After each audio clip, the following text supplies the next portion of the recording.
Hello everyone and welcome back to Tea Time Thoughts. I'm Kaylin as always, and so today, while I have a simple but comforting little cup of peach tea, we're gonna do something kind of fun and a little different to celebrate the end of the year. I'm sure this was the case for all of you, but this year was certainly a bit of a doozy for me, and in some ways it was even a bit more stressful than 2020 because life has a way of being like that. But even though I didn't get out as much content as I hoped for, it was still a tremendous year for me as far as growth and connecting more with other podcasters and fans, and for really expanding my projects and making some big plans for the future. So in this episode, we're just gonna have a little bit of fun, and we're going to look into my episode highlights of this year, as well as some of the tastes of other podcasts I've been able to either guest star on or collaborate with this year, because I was just so lucky to be involved with some really great projects, and I had so much fun with everything that we got to do. So with all this being said, let's dig into this year in review. So my first episode of this year was Where Did Impressionism Come From?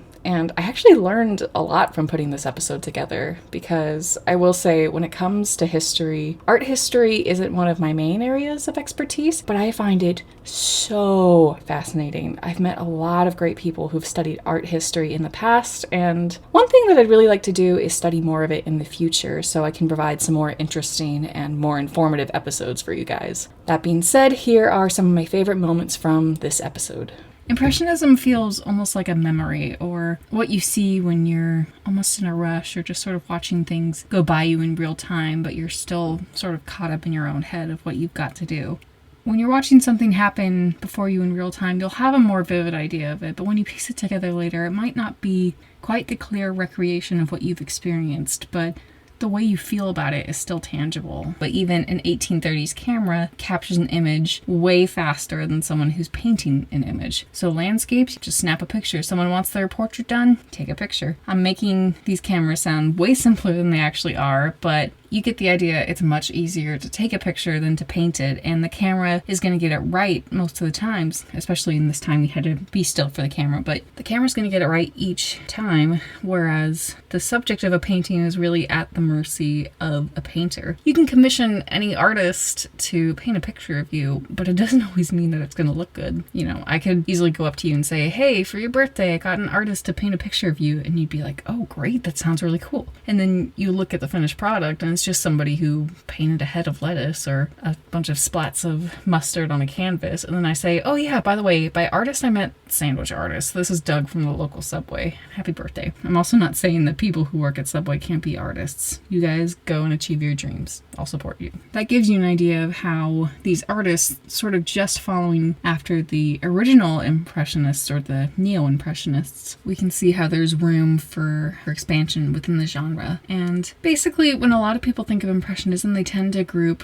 Post-Impressionism and Impressionism together, but it doesn't rob, in my opinion at least, I don't think it robs the artists of their skill or of their work within the genre. I think that the goal of Impressionism can encompass the different facets, and if you are interested in learning more about those, like, that's fantastic, but if you're just grouping it together as Impressionism, that's okay. There's a lot of, I don't know, especially with cultural subjects, there's a lot of feeling of superiority or hierarchy the more you kind of know about things. And don't get me wrong, it's fun to learn about those little details, and I know there are things about this episode that kind of went over my head when I was trying to study them. I'd love to learn more about the intricacies of the different art genres, but no one should be shamed for not knowing something if they are willing to learn it.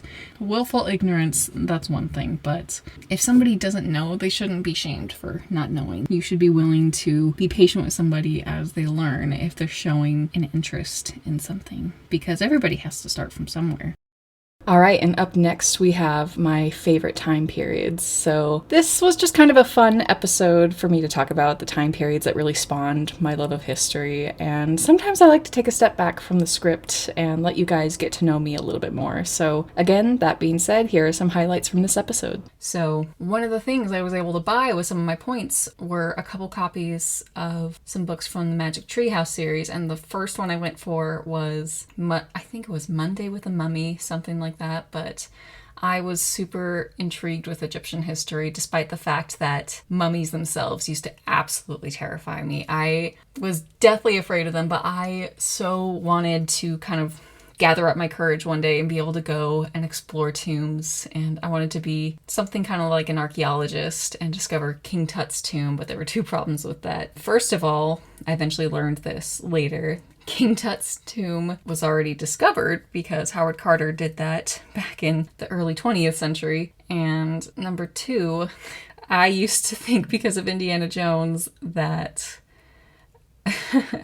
I used to think because of Indiana Jones that if you ever became an archaeologist that the Nazis would be on your tail constantly and try to murder you for discovering things. So that kind of spooked me for a while. Tudor and Elizabethan England are so fascinating because there's a lot of espionage and treason taking place. There's a lot of debacle over religion. There's romance. There's heartbreak. There is fashion. Fashion with a capital F because, ooh, Queen Elizabeth snapped on all of us. I don't know if that's how the kids say it, but that's how I'm gonna say it. She was a queen in all that she did and in all that she wore as well. Oh, the fashion. Oh my gosh, you guys, if I could go back in time or if I could dress like a certain time period in history, oh my gosh, I would totally want to deck myself out in these big silky gowns and see how tall I can get my hair to be and stick a sailboat inside it. Oh my goodness, I would have such an incredible time. As they always say, if it ain't Baroque, don't fix it. I'm sorry. You could not write a drama better than the history of the Romanovs. It is filled with deceit, it's filled with murder, it's filled with love and romance, it's filled with hate and poisonings, it's filled with assassination, it's filled with backstabbing and betrayals, and oh my goodness, it is a wild ride from start to finish. And the consequences of a lot of these wars still exist in our world today. We just kind of have to keep an eye open and look around at what's going on and perhaps dig a little bit deeper, but there are concessions that have been made in fashion due to the impact of these wars. There are political practices that are still maintained because of this. There are things that we have realized that we needed to do or things that we need to prevent after wars like these. These are wars that we look back on, despite how much interest we have in them, we look back on them as things that we really wish to never happen again. Okay, up next we have Was Anne of Cleves Actually Ugly? Okay, so this episode was obviously quite fun for me because anything involving the Tudors, I am immediately there. And I really love Anne of Cleves, and she's everything I want to be and definitely deserves some more attention. And I will also immediately jump on any excuse I have to roast Henry VIII. So you can bet every last penny in your purse that I am there. So here are my highlights from this episode. Well, let me tell you about when Henry and Anne first met. Anne made the journey in the winter of 1539 to the coast of England, and on December the 31st, the new couple finally met face to face. Their eyes locked from across the room, and sparks seemed to fly. The eager couple felt butterflies in their stomachs and slowly closed the distance between them and officially introduced themselves as they welcomed in the new year of 1540 with a tender kiss. I'm just kidding, it was an absolute dumpster fire.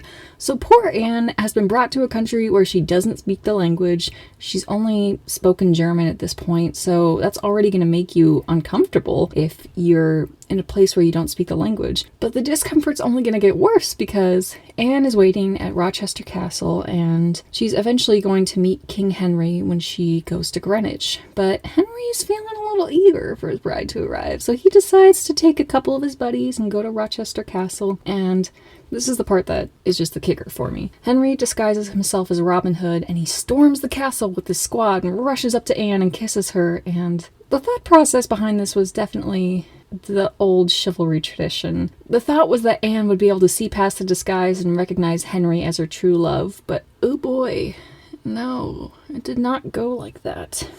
So Anne didn't know that this was Henry, and she was like, who's this dude and why is he here? Why has he broken into my room? And Henry's like, oh man, that didn't work. So he goes back to his chamber, changes his costume, and returns as himself so they can go dine together. But once the couple eventually arrive at Greenwich, Henry goes to Cromwell and says that Anne was nothing as well as she was spoken of, and then famously says, I like her not. So he tries to meet with some of his advisors and the ambassadors for the Cleves family, and he says, okay, what's your return policy? He's not a fan. He's just not interested. But because all this effort's been made, he can't really send her back without offending the Cleves family and losing a potential ally, or perhaps risk the onslaught of war. And who knows how many years it'll be until he finds another suitable wife. So Henry's like, fine, I'll do it, but let the record show that I really don't want to. Up next, we have What's the Difference Between Bach, Mozart, and Beethoven. This is my longest episode to date, and I put a lot of work into mixing the music in, and I actually really enjoyed doing the music episodes because I like searching through the different examples of pieces to share, and it also lets me have the chance to find more pieces that I like and can add to my own playlists that I listen to in my spare time. That being said, here are my highlights for this episode and the holy trinity of classical music. In fact, you probably know several people who claim to be proficient in piano, and then when they get the chance to play, they just sort of pluck out the beginning of For Elise and only play that and continue to hoard the piano so no one else in your lunch period before choir class can get a chance to play. Becky. No Beckys were offended in the making of this podcast. The narrator did not even go to school with someone named Becky. This situation, although familiar to many, is hypothetical. Please remember to take turns with the pianos. Enjoy the rest of the episode. It's during this time in Cöthen that Bach would begin to work on solo pieces for violins and cellos, which would have been especially revolutionary for this time because instruments like cellos, for instance, wouldn't really have been considered solo instruments. Bach's famous cello suites were composed during these years of 1717 to 1723, and some of these are among his most famous pieces today.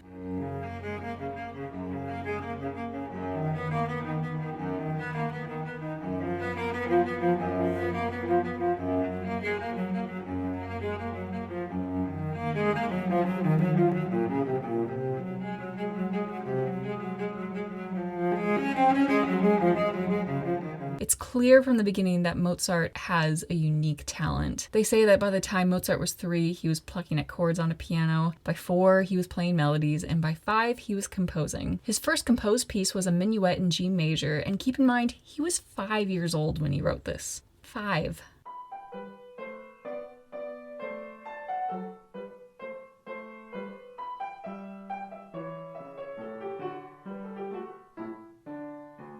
Dude. When I was 5, I'm pretty sure I was eating dirt in my backyard. Beethoven was also getting a lot of funding from aristocratic patrons during this time, and Beethoven is also having some more romantic plights as well. So some say that Beethoven perhaps viewed quite a number of different women as his potential soulmates, but who can blame him? I have the same thought every time I see a handsome and well-dressed man on the bus. But anyway, among his belongings were unsent letters addressed to My Immortal Beloved, which sounds like an Evanescence album, but a lot of people have wondered who this immortal beloved could have been. And some have suspected it to be Therese Malfatti, which was the niece of Beethoven's doctor. And this lady is actually to whom Beethoven dedicated For Elise. And some thought that perhaps it might have actually been Josephine, the woman that he had written Moonlight Sonata for. And we might not ever truly know for sure who the immortal beloved was, but it's clear that Beethoven has a lot of passion. And up next we have Is Rasputin by Boney M. Accurate. And this was actually my most streamed podcast episode so far, and I was really quite proud of it. I enjoyed making it a lot. This was an episode I worked on when I was taking a break from working on my thesis, so it was a nice pause to have to stop and put some work into this episode, which, by the way, I got an A on my thesis, and I'm very proud of it, but I'm also very glad that it's over. So that being said, I hope you guys enjoyed this episode because it's definitely one of my favorite episodes.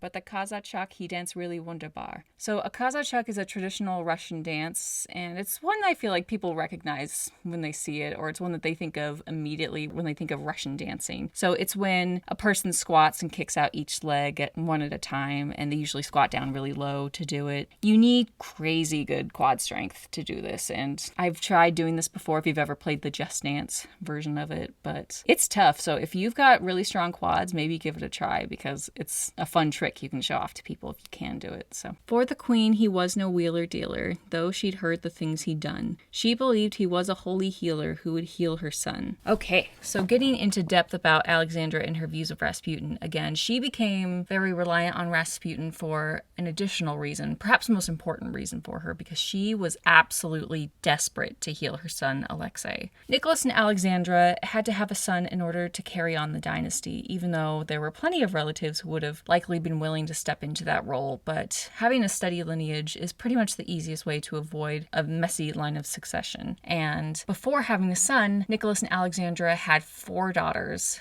over the course of about 6 years or so. And for the people of Russia, this was a very frustrating thing to see one baby girl after another, when they need a male heir to secure the line. And finally, when Alexei is born in 1904, this is considered a great relief to them. They finally have the son that can eventually take on the throne. And now you might be thinking, hey, why couldn't any of the Tsar's daughters rule Russia? Because we've had empresses in the past. We had Catherine the Great, we had Elizabeth Petrovna, we have other women that have done decently. And let me tell you, in 1796, when Catherine the Great died, her son Paul became emperor and wrote a piece of legislation that prohibited women from ever taking the Russian throne again. And I'm going to quote one of my favorite vines right here.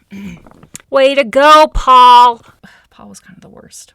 All right, up next we have Are You Afraid of the Blood Countess? So it might sound a little sadistic to say that this episode was fun, but I knew that people were also going to be kind of excited about it. And to be honest, it actually was a bit depressing to research after a while, but it was what I felt like would be a great comeback for me after a long break. And the reason why this particular episode was delayed for so long was because I finished up my thesis, and then I started my internship, then my family came to visit me for a few weeks, and then I got really sick. It was just kind of one thing on top of the other, and I think you can tell because I sound really congested and kind of tired in the episode. It was so nice to finally be able to get this episode finished and released, although I will say I had to eat a cupcake and watch some funny videos afterwards to kind of make myself feel better again. So here are the highlights from this episode.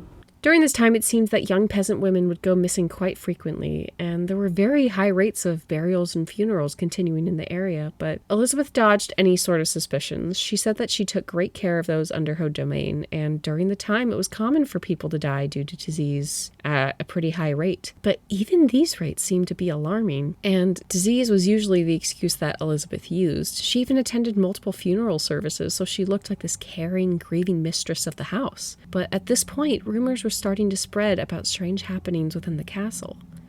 People claimed that there was torture going on behind closed doors, and some people...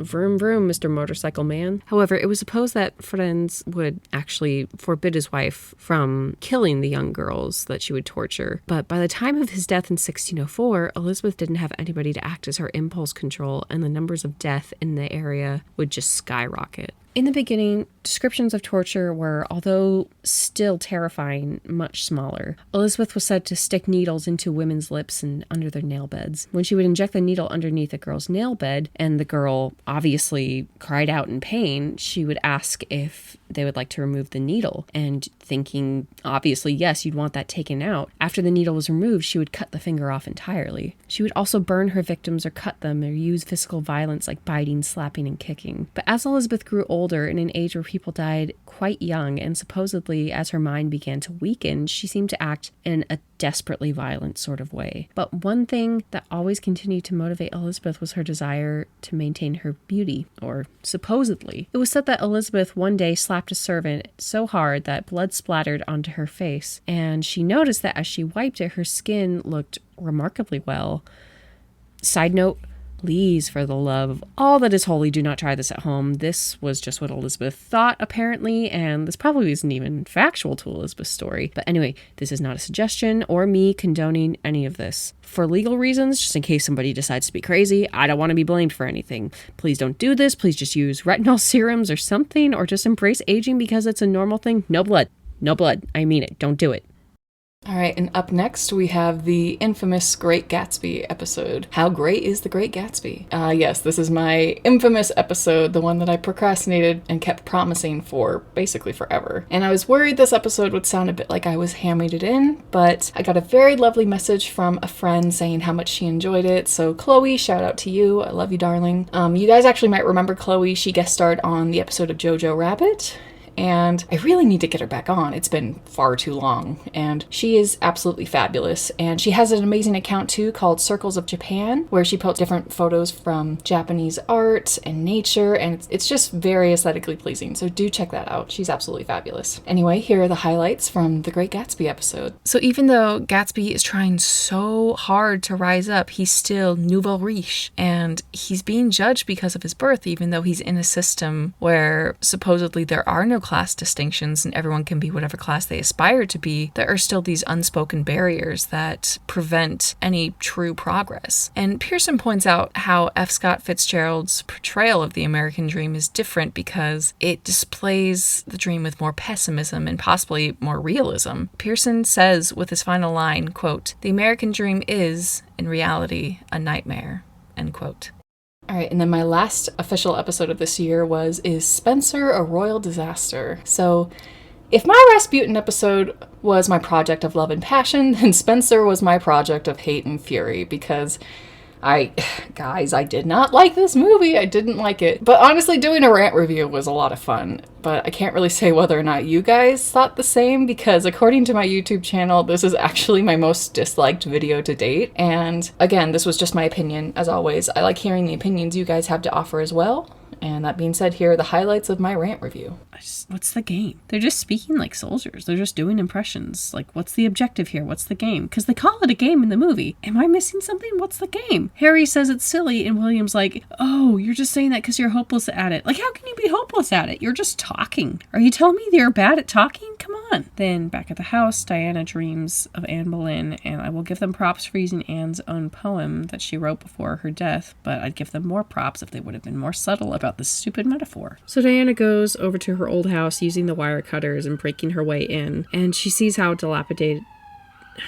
They're coming to arrest me for my bad opinions. Diana drives off with the boys and goes to a KFC drive-thru where they ask for a name, and Diana gives them the name Spencer, which is supposed to be one of those moments where it's like, oh wow, they said the name of the movie, but why do you need to give your name in a drive-thru? Like, they've never asked for my name before in a drive-thru. At least, I don't think that's a thing people do. I don't really know why that was necessary, but... And y'all, they did my boy Jack Farthing so dirty. I was so stoked to see that he was going to be playing Charles, because Jack Farthing is a very talented actor. I loved him as George in Poldark because he's able to play a very intricate character where you could absolutely hate him, but then have moments where you truly pity him and understand where he's coming from. But most of what he does is just kind of sit and look with a very direct stare, aside from his most prominent scene at the pool table, but it's mostly just him looking upset and like he might have smelled something bad.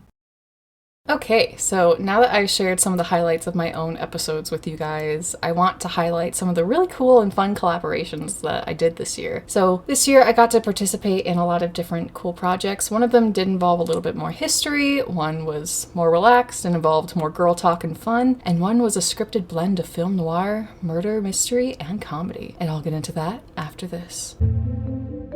Welcome to Back to the Past, the Alternate History Podcast. A podcast in which we discuss historical scenarios and how if a single event were to suddenly change, what would happen? What are the side effects? And how does it affect the nations involved in these events? For example, in our second episode, we talked about the consequences of the Black Death on the Catholic Church and the whole of Europe. We hope you'll listen to our numerous scenarios, and we'd love to hear your input and feedback as well. Otherwise, have a great day.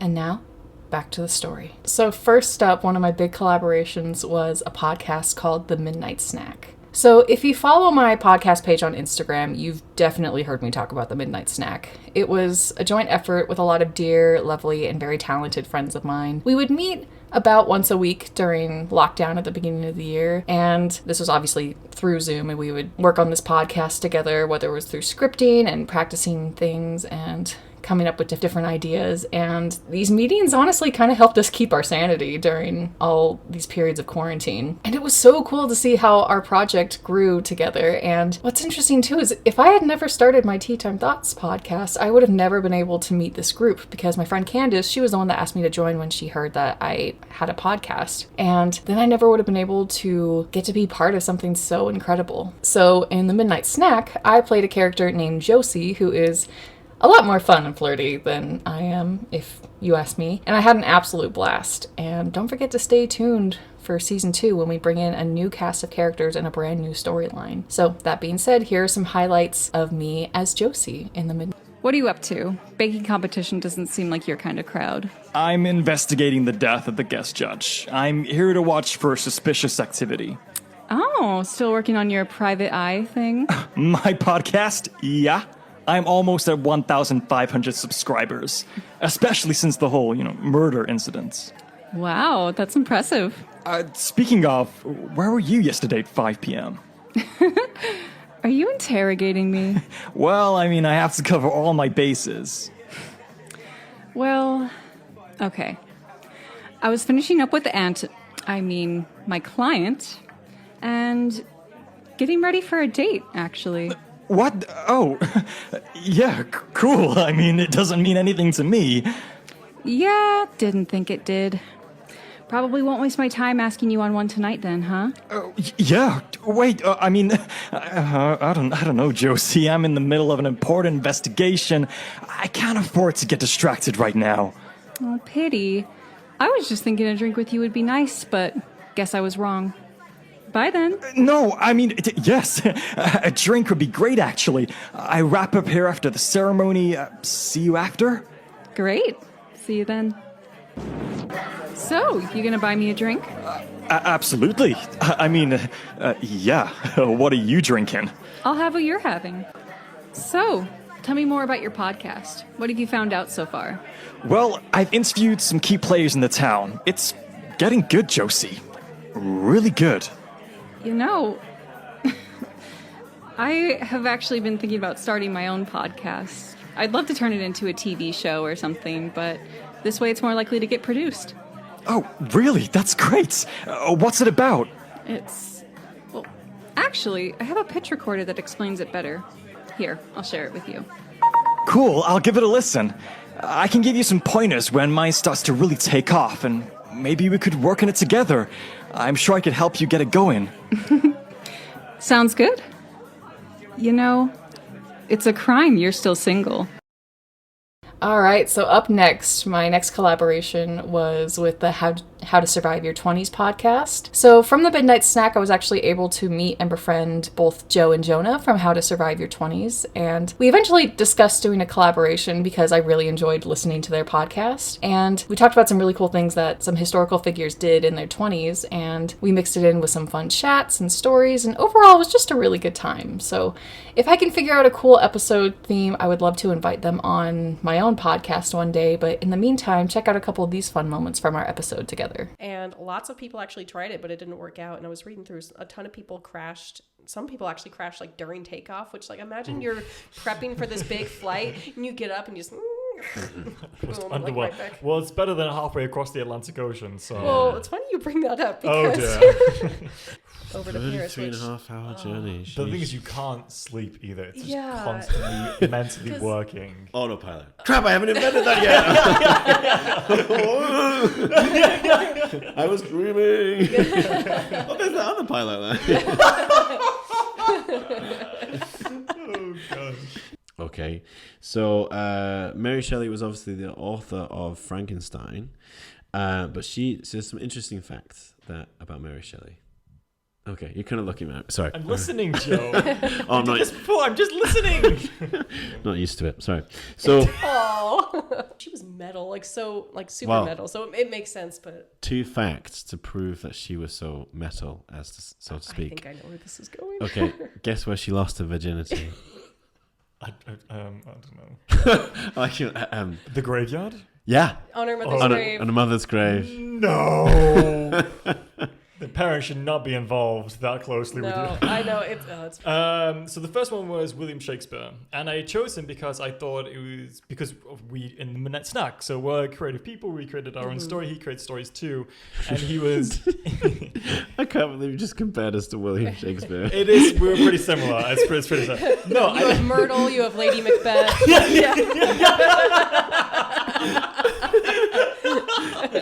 Literally.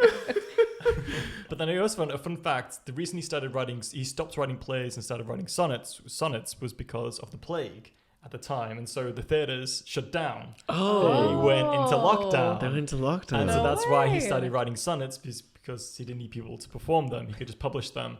And I thought it was funny because we started writing the Midnight Snack because of lockdown. Oh my gosh, you are comparing us. And that kind of makes sense. Now, my last collaboration of the year was with the lovely Rainey and Haley over at Young, Flirty, and Not Thriving, and being able to chat with these wonderful ladies just felt so natural. It didn't even feel like we were recording, and I really enjoyed the freedom of not having a big script or having to do a lot of research on my end, and we were still able to have such a great outcome from our discussion. I felt like it went really well and really smoothly, and I'd go back in a heartbeat, and one of these days, I, again, would love to plan the perfect episode to have them guest star on as well, so we'll see what happens next. In the meantime, here are our highlights. It's Freud's oral fixation lip balm. Oh my gosh! That's genius. And have a flavor? I think it's just like vanilla, but it says it's soft, kissable lips that are good for your ego. Oh my gosh, that's genius. I knew you would appreciate this more than anybody here. I just need to say, Freud, fight on sight. I would pummel that crusty old man into the pavement. I hate him so much. So here's my question for you then, Kaylin, because you're living in Europe right now, and I know in some countries in Europe, especially like France, they do kisses on the cheeks with their friends and sometimes on the lips. What about do you ever see that? Like, I know you're in a different part of Europe, but I don't know.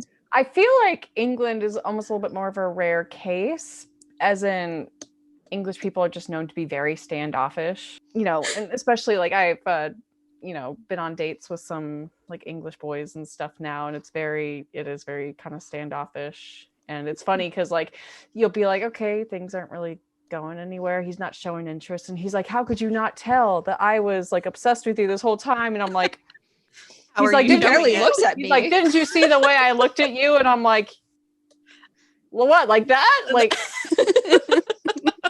And last but not least, just sort of a fun treat for you guys. Here are some bloopers that I've been storing over the past couple years, and I just thought they were some silly, goofy insights into what the recording process is actually like for me. So here we go. Cut to the bloops. Alrighty.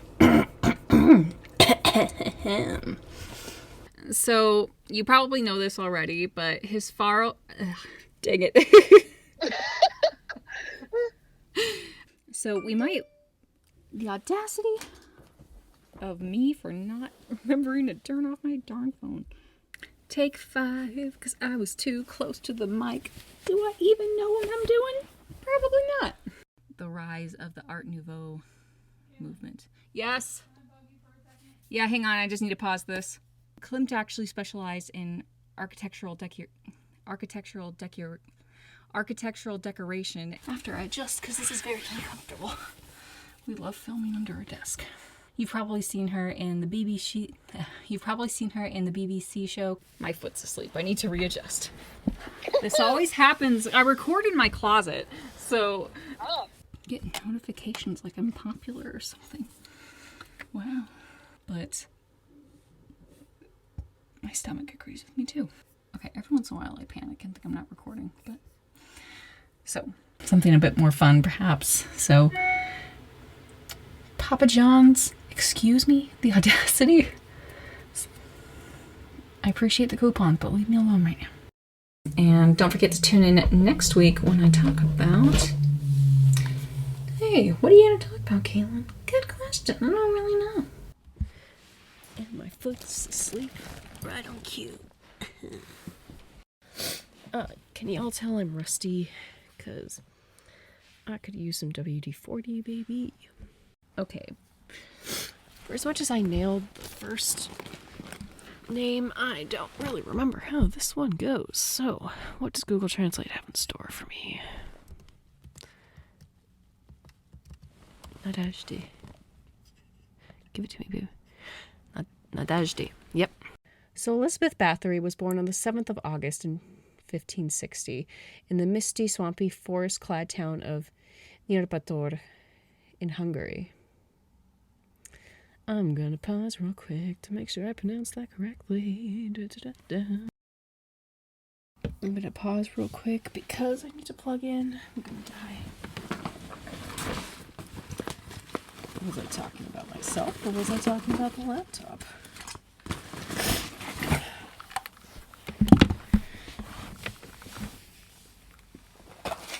I get so dramatic when I'm sick, y'all. It's really something.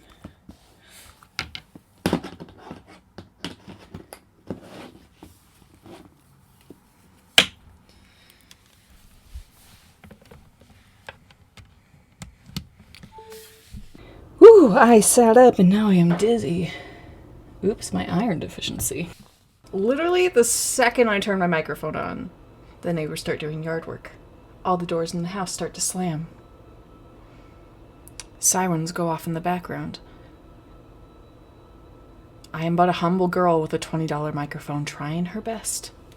Alright, so now that we've had our fun discussions about this past year and had some nostalgia looking back, I just kind of wanted to give you guys a little insight into what 2022 could have in store for us. So, as far as what I have planned, I have a very long list of episode ideas and subjects that I'd really like to get into, things ranging from some more guests and perhaps some interviews as well. I'd like to balance things out a little bit more by including some more literature, art, movie, and music episodes. Basically, sometimes I feel like I dump a lot of history onto you guys because that tends to be the stuff that I get focused on the most, but I do want to make sure that I still keep up with some variety. I'm always open to ideas as well, so please always feel free to share something you'd like to learn more about because I love learning alongside you guys. And as far as my upload schedule, I'm really going to try to stick to a bi-weekly schedule from January onward, but as far as when in January, it's a little uncertain because I have to move house again over in London, and as of this moment, my friends and I are still a bit unsure of where we're going to move, but I'm still confident that we'll be able to find something, and once I'm settled and unpacked, I think I'll really be able to solidify my schedule a bit more. I'm also really having fun making some artsy reels on my Instagram page, and I have a couple of fun ideas for some actual videos for my YouTube channel, but I'd want to learn a little bit more about video editing first before I really dive into it, but I feel optimistic about it, and there are a lot of cool things ahead of me. And